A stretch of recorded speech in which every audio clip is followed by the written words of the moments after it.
नमस्कार, आपण पाहत आहात पुणे लाईव्ह न्यूज. पाहुयात दिवसभरातील ठळक घडामोडी. चाकणजवळील खराबवाडी तालुका खेडमध्ये पेट्रोल पंपाजवळ रविवारी 30 नोव्हेंबर 2025 रोजी पहाटेच्या वेळी डिझेल भरण्यासाठी आलेल्या कंटेनरला अचानक भीषण आग लागली. यात कंटेनरमधील 40 नव्या कोरा इलेक्ट्रिक दुचाकी जळून खाक झाल्याची घटना समोर आली आहे.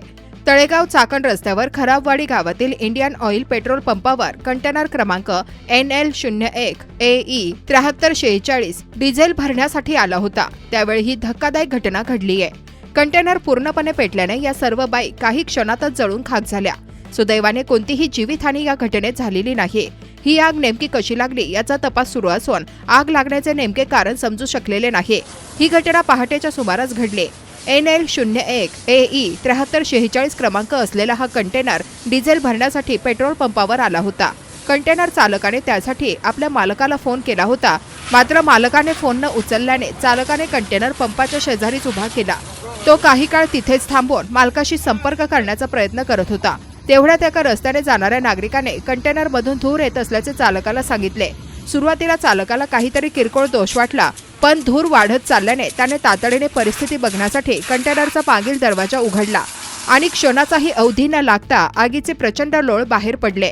समोर पेटलेला दुचाक्या पाहून तो हादरून गेला. चालकाने लगेच मदतीसाठी आरडाओरडा केला. या भागात धावलेल्या कामगारांनीही स्वतःचे जीव वाचवणेच पसंत केले. ही आग पेट्रोल पंपाच्या अगदी शेजारी लागल्याने परिस्थिती अत्यंत गंभीर बनली होती. पेट्रोल पंपावर इंधनाचे मोठे टँकर असतात. थोडा जरी विलंब झाला असता किंवा आग पंपापर्यंत पोहोचली असते तर मोठा स्फोट होऊन व्यापक हानीकारक घटना घडली असते. मात्र पंपावरील कर्मचारी आणि चालकाने तातडीने पोलीस व अग्निशमन दलाला कळवले. काहीच मिनिटात महाळुंगे MIDC पोलीस ठाण्याचे पथक तसेच अग्निशमन दलाच्या 3 गाड्या घटनास्थळी दाखल झाल्या. अग्निशामक कर्मचाऱ्यांनी शर्थीचे प्रयत्न करून आग पसरू न देण्याचा प्रयत्न केला आणि अखेरीस आगीवर नियंत्रण मिळवले.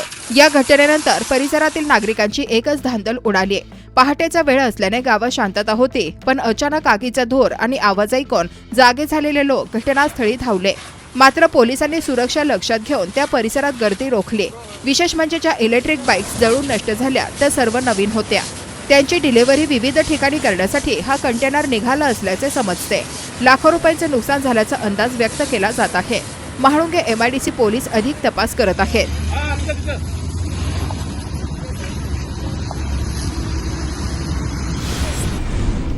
गावठी पिस्तुलासह एक तरुण आढळून आल्याने आळंदी पोलिसांनी त्याला ताब्यात घेतले. ही कारवाई इंद्रायणी नदीजवळ आळंदी येथे पहाटे 2:30 वाजताच्या सुमारास करण्यात आली. सार्थक बाळासाहेब डिले, वय वर्ष 22, राहणार चिंतामणी कॉलनी, कोलवडी, पुणे असे अटक करण्यात आलेल्या आरोपीचं नाव आहे. याबाबत गुन्हे शाखा मालमत्ता विरोधी पथकातील पोलीस अंमलदार समीर लक्ष्मण रासकर यांनी आळंदी पोलीस ठाण्यात फिर्याद दिली आहे. आरोपीकडे पिस्तूल असल्याची माहिती मिळाल्यानंतर पोलिसांनी सापळा लावून त्याला ताब्यात घेतले. त्याच्याकडून 51,000 रुपये किमतीचे गावठी पिस्तूल आणि एक जिवंत काडतूस जप्त करण्यात आले आहेत. आळंदी पोलीस या प्रकरणाचा अधिक तपास करत आहेत. चाकण औद्योगिक वसाहतीच्या जवळील भोसरी MIDC परिसरात अंबिका पावडर कोटिंग कंपनीमध्ये LPGचा अचानक स्फोट होऊन आग लागल्याची घटना शनिवारी 29 नोव्हेंबर रोजी घडली आहे. घटनेची माहिती मिळताच पिंपरी चिंचवड महापालिकेच्या अग्निशमन विभागाच्या पथकानं घटनास्थळी धाव घेत परिस्थिती नियंत्रणात आणली. दरम्यान या घटनेत एक कामगार गंभीर जखमी झाला तथा 5 कामगार किरकोळ जखमी झाले असून प्रथमोपचारानंतर पुढील वैद्यकीय उपचाराकरिता त्यांना रुग्णालयात रवाना करण्यात आलाय. खेड तालुक्यातील दावडी गावात मेंढपाळ वाड्यावर बिबट्यानं केलेल्या हल्ल्यात 2 मेंढ्या ठार झाल्या तर 1 मेंढी जखमी झाली आहे. या परिसरात सतत होणाऱ्या बिबट्याच्या हल्ल्यानं मेंढपाळ भयभीत झालेत. पिंपरी चिंचवड पोलिसांच्या गुन्हे शाखेनं अनेक ठिकाणी गैरप्रकार रोखण्यासाठी कारवाया सुरू केल्यात. स्पा सेंटरच्या नावाखाली सुरू असलेल्या वेश्या व्यवसायाचा प्रकार गुन्हे शाखेच्या अनैतिक मानवी वाहतूक प्रतिबंधक विभागानं उघडकीस आणलाय. या कारवाईत पोलिसांनी तब्बल 5 ईशान्य आणि 2 इतर राज्यातील अशा 7 पीडित महिलांची सुटका केली आहे. स्पा सेंटरचा मालक अभिजित लोरन्स, वय वर्ष 30, राहणार पिंपळे सौदागर, मूळ राहणार तिरुवनंतपुरम, केरळ, याच्या विरुद्ध भारतीय न्याय संहितासह पिटा कायद्याप्रमाणे गुन्हा दाखल करून त्याला अटक करण्यात आली आहे. खरपुडी निमगाव रस्त्यावर मोठे खड्डे पडले असून वाहनांमुळे धुळीचं साम्राज्य पसरलंय. शेतकऱ्याची पिके सुद्धा आता धोक्यात आली आहेत. उधळणारी धूळ रोखण्यासाठी पिके वाचवण्यासाठी शेतकरी दररोज रस्त्यावर पाणी मारत असल्याचं चित्र दिसतंय.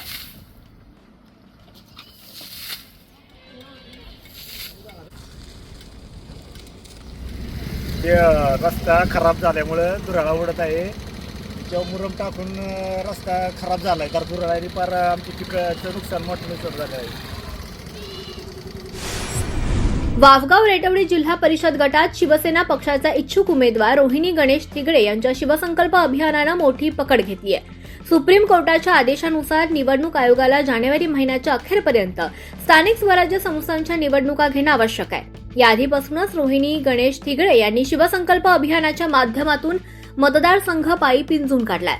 या अभियानाअंतर्गत काल तिन्हेवाडीतील सांडभोरवाडी, आरुडेवाडी, पाचानेवाडीमध्ये घरोघरी आणि शेतामध्ये जाऊन त्यांनी नागरिकांशी संवाद साधला. त्यांच्या या अभियानाला मतदारांचाही चांगला प्रतिसाद मिळतोय. वाफगाव रेटवडी जिल्हा परिषद गटातील वर्षानुवर्षाच्या विकासाच्या प्रश्नांना उत्तर देण्याचा त्यांनी दृढ संकल्प केला. खेड नाल्याच्या नूतन इमारतीचं उद्घाटन रविवारी 30 नोव्हेंबर 2025 रोजी संपन्न झालं. यावेळी मान्यवर न्यायाधीश आणि वकील मोठ्या संख्येनं उपस्थित होते. न्यायालयात येणाऱ्या प्रत्येकाला न्याय तर मिळत असतो, मात्र न्यायालयात आलेल्या प्रत्येक सर्वसामान्य पक्षकाराला न्याय देण्यासाठी जास्तीत जास्त वकिलांनी पुढाकार घेऊन मोफत कायदेशीर सल्ला देणं हे गरजेचं आहे, जेणेकरून सर्वांना वेळेत न्याय मिळेल अशी विनंतीवजा आवाहन पुणे जिल्ह्याच्या पालक तथा उच्च न्यायालयाच्या न्यायमूर्ती रेवती मोहिते डेरे यांनी राजगुरुनगर येथे केली आहे. राजगुरुनगर येथील खेड जिल्हा आणि अतिरिक्त सत्र न्यायालयाच्या नवीन इमारतीच्या उद्घाटन कार्यक्रम प्रसंगी न्यायमूर्ती रेवती मोहिते डेरे बोलत होत्या. यावेळी मुंबई उच्च न्यायालयाचे न्यायमूर्ती आरिफ डॉक्टर, न्यायमूर्ती संदीप मारणे, जिल्हा मुख्य न्यायाधीश महेंद्र महाजन, राजगुरुनगर जिल्हा व अतिरिक्त सत्र न्यायालयाचे न्यायाधीश A.S. सय्यद, महाराष्ट्र गोवा बार असोसिएशनचे अध्यक्ष अहमद खान पठाण, उपाध्यक्ष उदय वाळुंजकर, खेड बार असोसिएशनचे अध्यक्ष अॅडव्होकेट वैभव कर्वे आदींसह पुणे जिल्ह्यातील वकील, पक्षकार, नागरिक मोठ्या संख्येनं उपस्थित होते.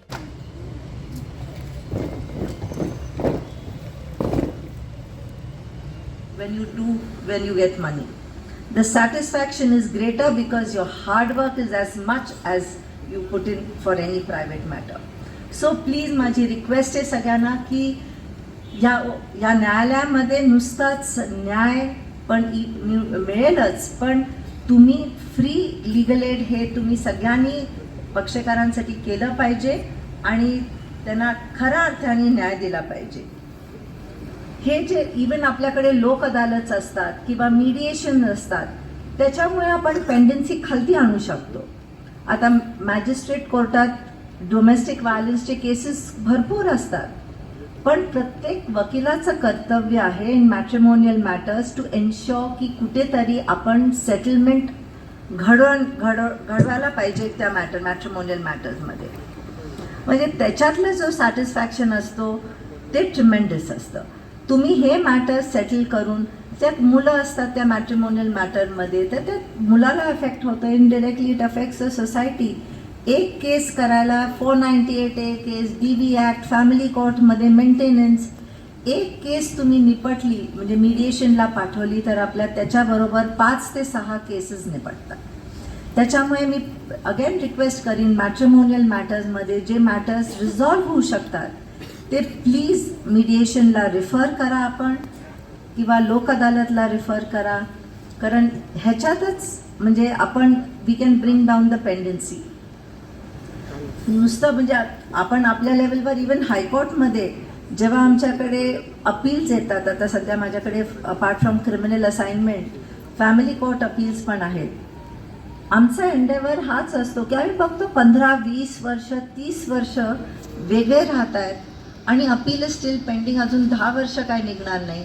एंडेवर इज टू सी की आम्ही पार्टीजना चेंबरमध्ये बोलवतो, आम्ही त्यांना म्हणजे we explore, and I think it makes a huge difference. म्हणून इवन जजेस should get themselves trained as trained mediators so that you can also find a little time. आम्ही हे कोर्टाच्या नंतरच करतो, but the satisfaction that you get of resolving a matter is tremendous. So प्रत्येकाने वकिलांनी किंवा जजेसनी हे नक्कीच घेतलं पाहिजे स्वतःवर थोडी रिस्पॉन्सिबिलिटी.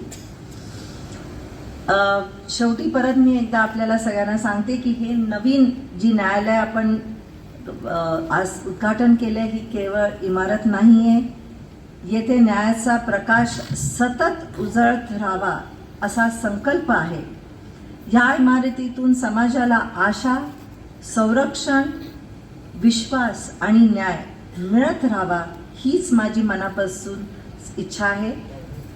धन्यवाद. Thank you very much. खेड तालुक्यातील चाकण, राजगुरुनगर व आळंदी नगर परिषद मतदानासाठी निवडणूक आयोगाची तयारी अंतिम टप्प्यात आली. 2 डिसेंबर रोजी पालिका निवडणुकांसाठी मतदान होणार आहे, तर 3 डिसेंबरला मतमोजणी आहे. त्यामुळे 1 डिसेंबरपासून 3 दिवसांसाठी ड्राय डे असणार आहे. ड्राय डे असल्यामुळे मद्यप्रेमींना हे 3 दिवस मद्य खरेदी करता येणार नाही. निवडणूक असलेल्या शहरातील संबंधित नगर परिषदा, नगर पंचायत निर्वाचन क्षेत्रातील सर्व देशी विदेशी किरकोळ मद्य विक्री व माडी विक्री अनुज्ञप्ती, bar and restaurant, wine shop, beer shoppe 1, 2 डिसेंबर आणि 3 डिसेंबर 2025 रोजी या 3 दिवशी बंद राहतील. या दिवशी मद्य विक्री बंदी करण्याचे आदेश देण्यात आले. तर मतमोजणीच्या दिवशी 3 डिसेंबर रोजी सर्व प्रक्रिया पूर्ण होईपर्यंत मद्य विक्री बंद राहील. स्थानिक स्वराज्य संस्थांच्या निवडणुकांबाबत महाराष्ट्र सरकारने मोठा निर्णय घेतलाय. नगर परिषदसाठी 2 डिसेंबर रोजी मतदान होणार आहे. नागरिकांना मतदान करता यावे, मतदान प्रक्रियेत लोकांचा सहभाग वाढला पाहिजे, यासाठी 2 डिसेंबरला पगारी सुट्टी मिळणार आहे. नगर परिषद निवडणूक 2025च्या सार्वत्रिक निवडणुकीच्या निमित्ताने अखेरच्या टप्प्यात खेड तालुक्यात दिग्गज नेत्यांचा प्रचार सभा व रोड शो होणार आहे. सोमवारी 1 डिसेंबर रोजी चाकण शहरासह तालुक्यातील प्रमुख शहरामध्ये राज्याचे दोन्ही उपमुख्यमंत्री असणार आहेत. राज्याचे उपमुख्यमंत्री अजित पवार हे चाकण नगर परिषदेचा राष्ट्रवादी काँग्रेस पक्षाच्या अधिकृत उमेदवारांच्या प्रचारासाठी चाकण मार्केट यार्ड या ठिकाणी सोमवारी भव्य सभा घेणार आहेत. यावेळी खेडचे माजी आमदार दिलीप मोहिते पाटील यांच्यासह तालुक्यातील विविध मान्यवर आणि सर्व उमेदवार उपस्थित राहणार आहेत. त्याचप्रमाणे राज्याचे दुसरे उपमुख्यमंत्री एकनाथ शिंदे हे चाकणमध्ये सोमवारी रोड शो करणार असून यावेळी चाकण नगर परिषदेच्या नगराध्यक्षपदाच्या उमेदवार मनीषा सुरेशभाऊ गोरे यांच्यासह पक्षाचे सर्व उमेदवार उपस्थित असणार आहेत. उपमुख्यमंत्री शिंदे यांच्या रॅलीचा मार्ग एसटी स्टँड, माणिक चौक, चाकण नगर परिषद, शनी मंदिर, बाजारपेठ मार्गे जय महाराष्ट्र चौक, महात्मा फुले चौक येथे सभा होऊन समारोप होणार आहे. त्यामुळे प्रचाराच्या अखेरच्या टप्प्यात या भागात जोरदार सभा आणि रोड शो यांनी या प्रचाराची सांगता होणार आहे. मतदान केंद्रावर कुठल्याही प्रकारे मोबाईल कॅमेरा व अन्य इलेक्ट्रिक वस्तू वापरास बंदी करण्यात आली आहे. त्यामुळे मागील विधानसभा निवडणुकीप्रमाणे यावेळीही मोबाईलशिवाय मतदारांना मतदान केंद्रावर जावे लागणार आहे. शासनाच्या याच जाचकटींमुळे नागरिकांमध्ये मोठा संताप आहे. चाकण नगर परिषद सार्वत्रिक निवडणूक 2025च्या निमित्ताने शिवसेना शिंदे गटाच्या नगराध्यक्षपदाच्या उमेदवार मनीषा गोरे यांनी अखेरच्या टप्प्यात थेट जनतेत जाऊन प्रचार करण्यावर भर दिलाय. चाकण शहरातून ठिकठिकाणी सर्वसामान्य नागरिकांचा उत्स्फूर्त प्रतिसाद मिळत असल्याचे व्हिडिओ समाज माध्यमांमध्ये व्हायरल होत आहे. माझा भाऊ होता तसं ते आज भाऊच्या जागेवर तुम्हाला पाहणार आम्ही तिथं खूप तेव्हाच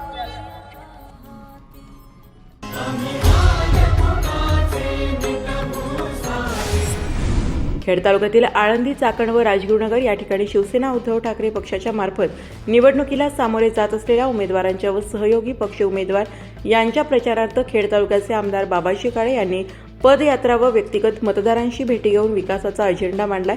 तसेच राजगुरुनगर नगर परिषद नगराध्यक्षपदाचे उमेदवार बापू थिगडे यांच्या मार्फत ब्लू प्रिंट जाहीर केली आहे. नम्रपणा, विकास आणि तालुक्यात शांतता असा विश्वास देत आमदार बाबाजी काळे यांनी विजयाची खात्री व्यक्त केली आहे.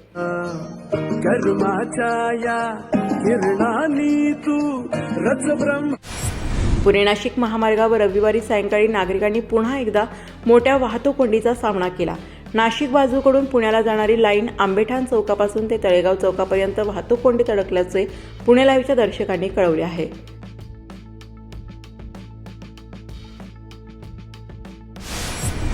खेड तालुक्यातील आळंदी, चाकण व राजगुरुनगर या नगरपरिषद निवडणुकांच्या निमित्ताने प्रचार आता शिगेला पोहोचलाय. उमेदवारांच्या याच प्रचारावर अगदी थोडक्यात नजर टाकूया.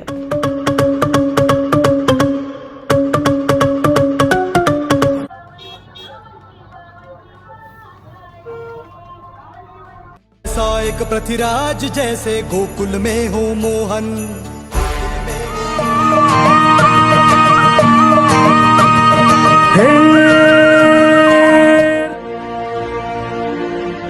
जग में लहराया न्यारा ध्वज है हम हृदयाचा पथ विजयाचा सारथी.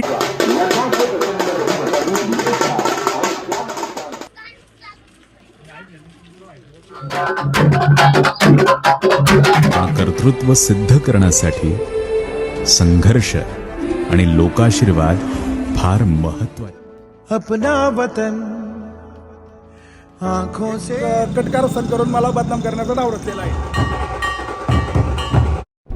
नमस्कार, आपण पाहत आहात पुणे लाईव्ह न्यूज.